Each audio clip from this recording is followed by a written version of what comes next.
kunci ke Olimpiade. Kalau 2 game kita juaranya. Ayo.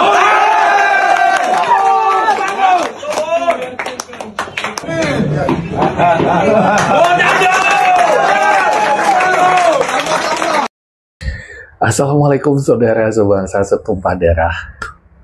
Alhamdulillah, tim nasional kita melaju ke babak semifinal Piala Asia U23 yang juga menjadi kualifikasi untuk Olimpiade di Paris nanti ya. Setidaknya setengah langkah kita sudah ada di Olimpiade saat ini, karena keempat tim yang lolos di semifinal ini, 3 nanti akan lolos langsung ke Olimpiade dan 1 lagi akan bertanding melawan wakil dari Afrika.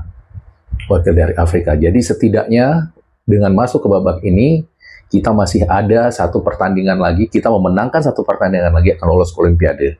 Nah, hari ini saya sengaja memakai udeng di Bali ini, karena bagaimana melihat perjuangan dari para pemain kita di lapangan tadi mengingatkan saya pada peristiwa sejarah 20 November 1946 yang terjadi di Desa Marge, tidak jauh dari tempat saya sekarang ini, antara perbatasan Bandung dengan Tabanan. Di sana 1 batalion Ciung Wanara menghadapi pesawat pembom, menghadapi pasukan dari Belanda yang ingin kembali, yang pada waktu itu menguasai Bali, ya, dan mereka itu melawan karena rasa kecewa Bali tidak diakui oleh Belanda pada waktu itu sebagai bagian dari Indonesia, ya, sebagai Indonesia di dalam perjanjian Linggarjati, sehingga mereka ini menunjukkan eksistensinya. Pasukan yang dipimpin oleh Kolonel I Gusti Ngurah Rai, ya, asal desa Carangsari di Badung, menunjukkan bagaimana semangat perjuangan itu, dan mereka di sana benar-benar bertarung sampai titik darah penghabisan, sehingga pertempuran itu dikenal dengan nama Puputan Margarana. Dan inilah mental pejuang yang ditunjukkan oleh anak-anak muda kita tadi. Kita lihat bagaimana tidak ada rasa takut sedikit pun menghadapi Korea. Dan itu tadi saya baca komentar dari salah satu admin Malaysia, tigersmalaya.my, satu dari sedikit akun sepak bola Malaysia yang sangat objektif, yang sangat fair menilai Indonesia, tidak seperti kebanyakan netizennya dan kebanyakan orang di Malaysia. Sampai-sampai saya curiga kalau admin dari Tigers Malaya ini adalah orang Indonesia ya. Sama seperti Bola Itu Live, 2 pandit juga yang sangat objektif melihat sepak bola Indonesia di Malaysia. Dia katakan, ini pertama kalinya saya melihat tim dari Asia Tenggara melawan raksasa Asia yang bermain betul-betul tanpa rasa takut, head to head, saling bertukar serangan, saling mengancam, bahkan mengurung raksasa Asia ini. Tidak ada rasa minder. Nah, kalau di Bola Itu Live dikatakan. Tapi kalau aku tengok Piala Asia tempoh hari dan aku tengok kejuaraan bawah 23 sekarang ni, there is a sense of fearlessness. Tak ada rasa takut daripada Indonesia bila tengok cara dia bermain. Dekat Asia Tenggara ni, bagi aku ada satu wabak yang akan sentiasa membelenggu bola sepak. Wabak inferiority complex. Kita lebih kecil, tidak cukup bagus, kita tidak sebesar negara-negara lain. Itu akan sentiasa bermain di fikiran dan itu akan memberi impak kepada cara kita bermain. Masalah dari timnas di Asia Tenggara ini adalah inferiority complex. Jadi rasa inferior, rasa rendah diri itu sama sekali tidak kita saksikan di pertandingan tadi. Garuda muda kita luar biasa tampil dengan penuh percaya diri.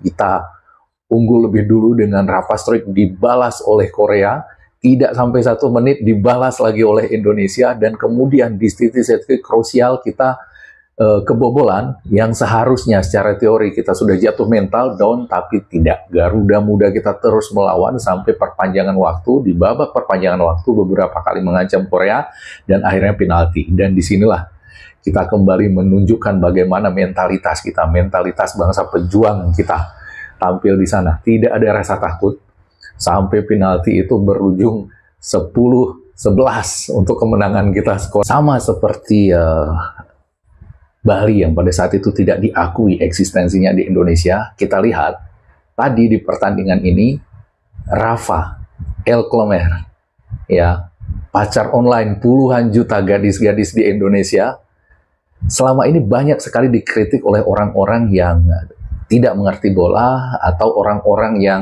diragukan nasionalismenya, penganut filsafat Taoisme yang mengatakan itu dia tidak ada guna. Kali ini dia membuktikan kapasitasnya dan dia mencetak golnya bukan di pertandingan kaleng-kaleng. Dia mencetak gol ketika kita butuhkan melawan raksasa monster Asia di kelompok umur ya. Mungkin kalau di kelompok seniornya ada banyak yang bisa kita adu ya, sejajar dengan Korea meskipun tetap di papan atas. Tapi di kelompok umur, mereka ini adalah betul-betul raja di raja. Mereka tidak pernah absen di Piala Asia U23 ini. Hanya sekali tidak lolos ke semifinal, itu pun dikalahkan oleh Jepang gitu ya. Jadi kita adalah tim kedua di Indonesia di Asia yang mengalahkan Korea di babak perempat final. Dan kemudian gol dari Rafa Struijk di menit ke-15 itu adalah gol pertama yang bersarang ke gawang Korea Selatan pada Piala Asia kali ini gitu ya.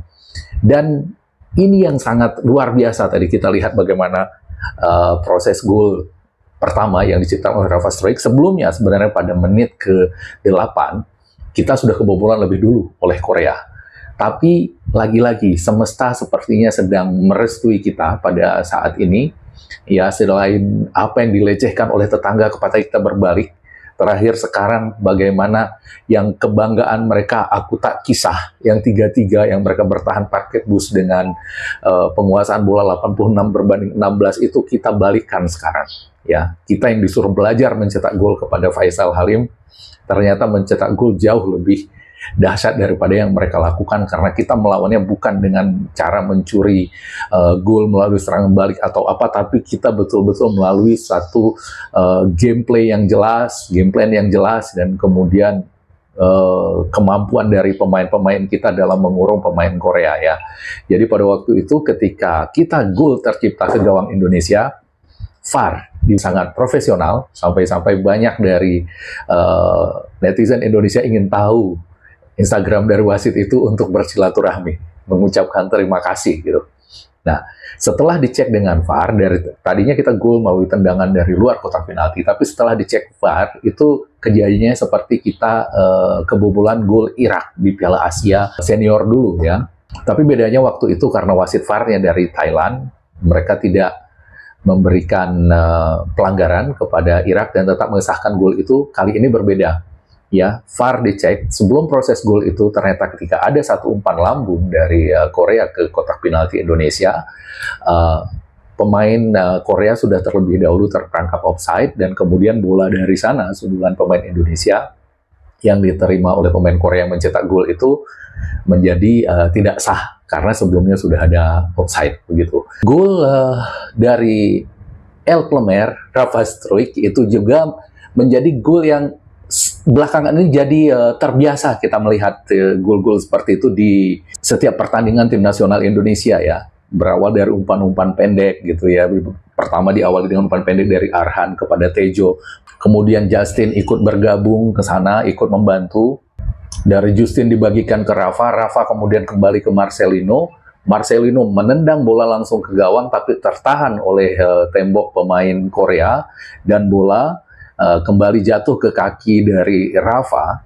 Dengan setengah putaran tanpa melihat gawang, Rafa menendang ke pojok kiri atas gawang Korea Selatan, dan Riti, orang Italia, gol. Park Jong-hyun, kiper Korea Selatan ini tidak mampu untuk menahan tendangan seperti itu ya. Bagaimana? Karena saya sendiri seorang kiper, itu di sudut kiri atas gitu gawang, itu bola yang sangat sulit sekali ya, sangat sulit sekali. Dan kemudian Indonesia tidak mengendorkan tekanan ya, terus menyerang Korea Selatan. Ini yang mungkin kalau di zaman kami dulu mimpi pun tidak bisa untuk membayangkan permainan seperti ini. Dulu ada Evan Dimas di usia 19 itu pernah menang melawan Korea Selatan di Indonesia ya, di Piala Asianya juga U19. Tapi pada waktu itu Indonesia tidak seperti ini head to head. Korea Selatan tetap terlihat lebih dominan di lapangan ya, dan waktu itu lapangan becek, kita menang 3-2. Nah, tapi di sini kita lihat Indonesia betul-betul head to head. Kalau kita lihat statistik pertandingan pun, kita sama sekali tidak inferior.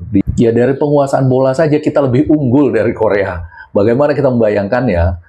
Penguasaan bola kita unggul dari Korea Selatan. Kita 53 dan mereka 47.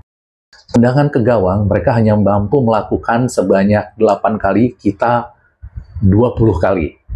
Dan dari 8 tendangan mereka itu hanya 2 yang tepat sasaran dan kita bisa membuat 5 kali tembakan tepat sasaran ke gawang. Dari situ jelas kita unggul jauh malah kita dibandingkan Korea. Operan mereka itu 468 kali, kita 539 kali.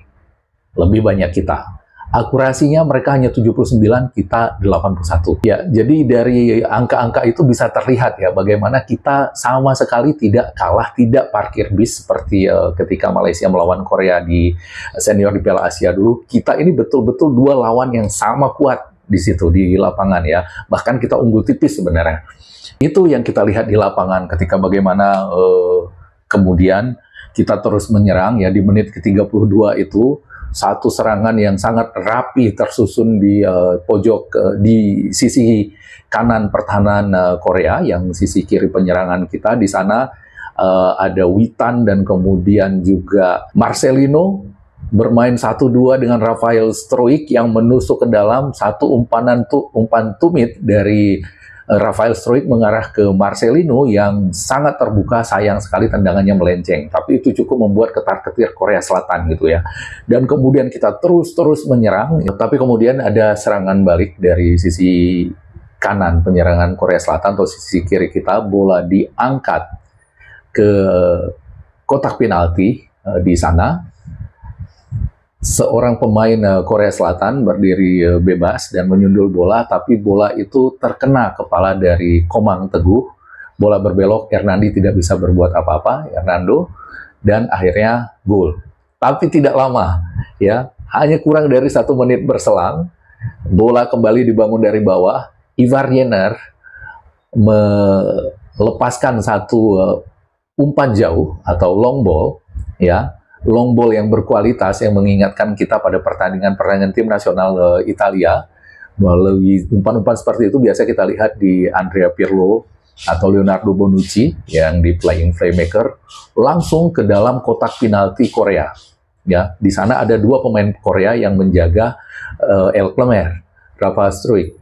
Dan Rafa di sana menunjukkan bagaimana caranya menghadapi situasi seperti itu. Dia tidak mengambil bola, tapi dia tunggu kesalahpahaman antara 2 pemain Korea itu. Bola terlepas ke kanan, baru diambil dan menghajar gawang kosong. Gol 2-1 untuk Indonesia. Nah, di babak kedua Indonesia terus menyerang beberapa kali mengancam gawang Korea. Sampai di menit ke-63, begitu ada satu serangan dari Korea Selatan. Pemain Korea Selatan bernomor 6 menginjak kaki Justin Hubner dan wasit langsung berikan kartu kuning. Tapi ketika dicek VAR, ternyata pelanggarannya parah dan kemudian kartu merah langsung dikeluarkan oleh wasit sehingga Korea bermain dengan 10 pemain. Tapi bukan Korea namanya kalau sebegitu saja mereka langsung menyerah. Korea meskipun bermain dengan 10 orang dan terus mendapat serangan demi serangan dari Indonesia, beberapa peluang dari Rafa Struijk, dari Marcelino itu gagal membuahkan gol, sampai di suatu serangan tendangan dari Tejo dari sisi kanan penyerangan kita atau sisi kiri pertahanan Korea itu di menit ke-84 dapat diamankan dengan sempurna oleh kiper. Ya.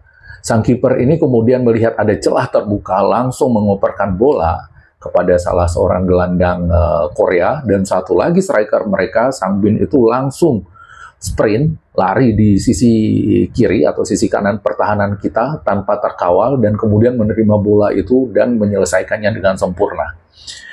Menjelang berakhir, kita kembali seri, padahal kemenangan sudah di depan mata. Tapi apakah seharusnya ya kalau kita melihat di masa lalu dalam situasi seperti itu sudah down, mental pemain sudah down, apalagi badan sudah capek, kita mempertahankan keunggulan seperti itu.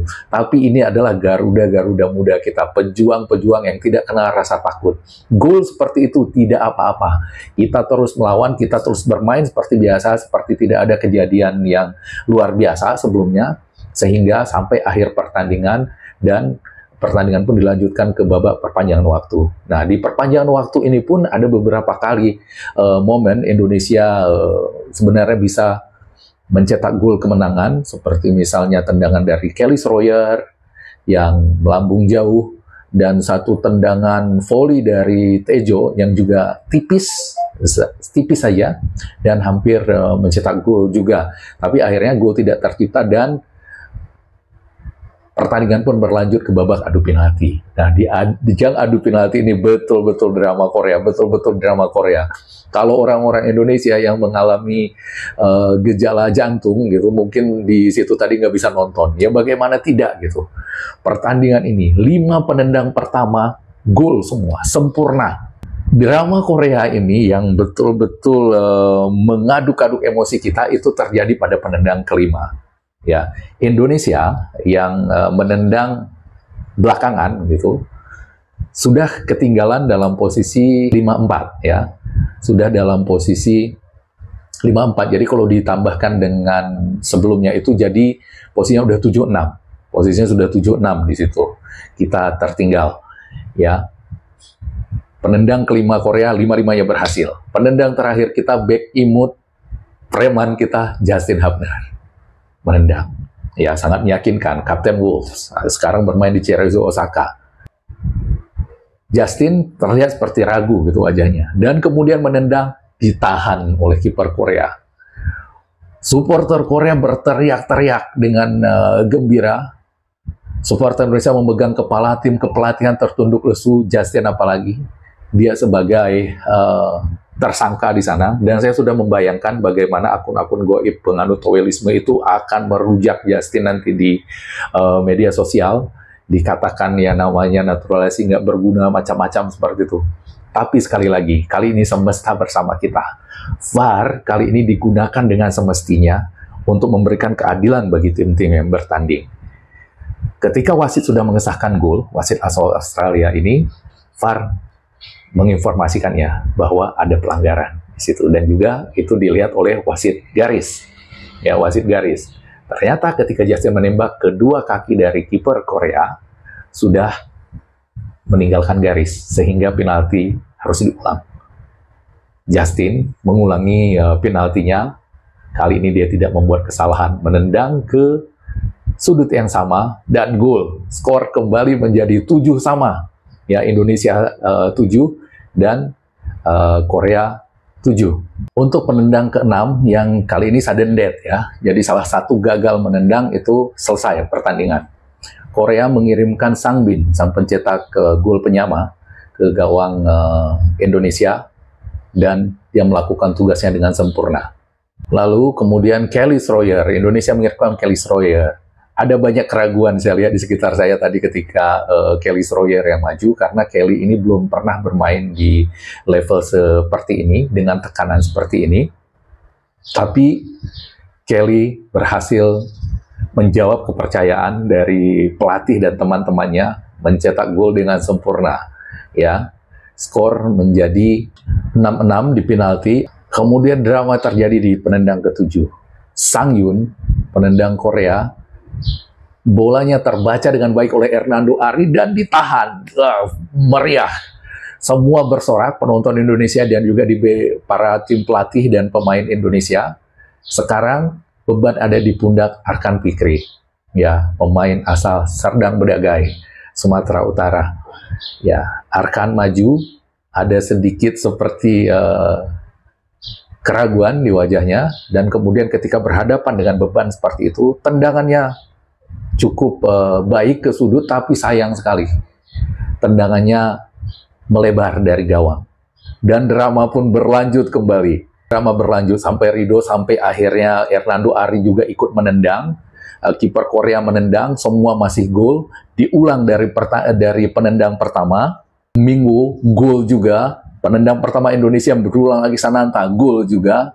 Sampailah ke penendang keduanya lagi, diulang dari ulangan tadi. Itu sudah yang ke-11 itu, tendangan ke-11 ya. Sampai akhirnya penendang kedua Korea di awal tadi, Kang Hee, maju. Kali ini Hernando kembali bisa membaca arah bola dan menahannya di sudut yang sama. Di sudut yang sama seperti gol yang dia tahan di penendang pertama Korea tadi yang berhasil dia tahan. Nah, kali ini penendang kedua kita Arhan Pratama. Ya, salah satu juga pemain idola cewek-cewek selain dari Rafa Struijk. Dan kali ini Arhan dengan dingin mengarahkan bola ke pojok kiri gawang atau pojok kanan dari arah Arhan, dan Indonesia pun gol maju ke semifinal. Sejarah tercipta dan tidak tanggung-tanggung di Piala Asia kali ini. Perjalanan kita untuk sampai ke sini tidak mudah, sama sekali tidak mudah ya. Kita menyingkirkan Australia favorit juara, kemudian Jordania kuda hitam, dan sekali ini raksasa monster Asia di kelompok umur Korea Selatan kita singkirkan gitu ya. Dan berbeda dengan kita lihat reaksi pelatih ya. Berbeda sekali dengan pelatih Malaysia yang ketika menahan seri negaranya itu melompat-lompat seperti memenangkan apa luar biasa, tidak ada etika. Sintayong kita memiliki pelatih yang berbeda, kelas yang berbeda. Ketika Indonesia menang dia terdiam, bagaimanapun itu negaranya. Bagaimanapun itu negaranya, dia memberi penghormatan kepada negaranya, tapi profesionalitasnya dia memenangkan Indonesia. Ya, jadi seperti itu. Kita bayangkan bagaimana seandainya PSSI ini kembali ya. Kemenangan ini mengingatkan saya lagi wawancara sebelumnya kepada Bung Towel gitu kan. Kan kita sudah sampai target, sekarang saatnya kita menguji kemampuan pelatih. Nggak usah diundang Tejo, bagaimana game plan-nya. Omongan macam apa itu? Yang kita kejar itu tiket Olimpiade. Dan andai kan nggak ada Tejo tadi malam, apa jadinya kita? Inilah perjuangan kolektif dari stakeholder PSSI, Sintayong dengan perannya sebagai pelatih, Erick Thohir menempatkan diri sebagai pemimpin yang sebenarnya memberikan kebutuhan apapun yang dibutuhkan oleh pelatihnya. Dan itu pelatih juga tanggung jawab dengan apa yang diberikan. Inilah yang hasil yang kita capai. Kita lolos ke semifinal Piala Asia U23 yang sekaligus merupakan kualifikasi Olimpiade. Ya, ada banyak sekali lagi sisi-sisi menarik dari pertandingan ini akan kita ulas, tapi ini kan terlalu panjang, nanti akan saya ulas di video berikutnya. Demikian dulu video kali ini dari saya. Assalamualaikum warahmatullahi wabarakatuh dan merdeka!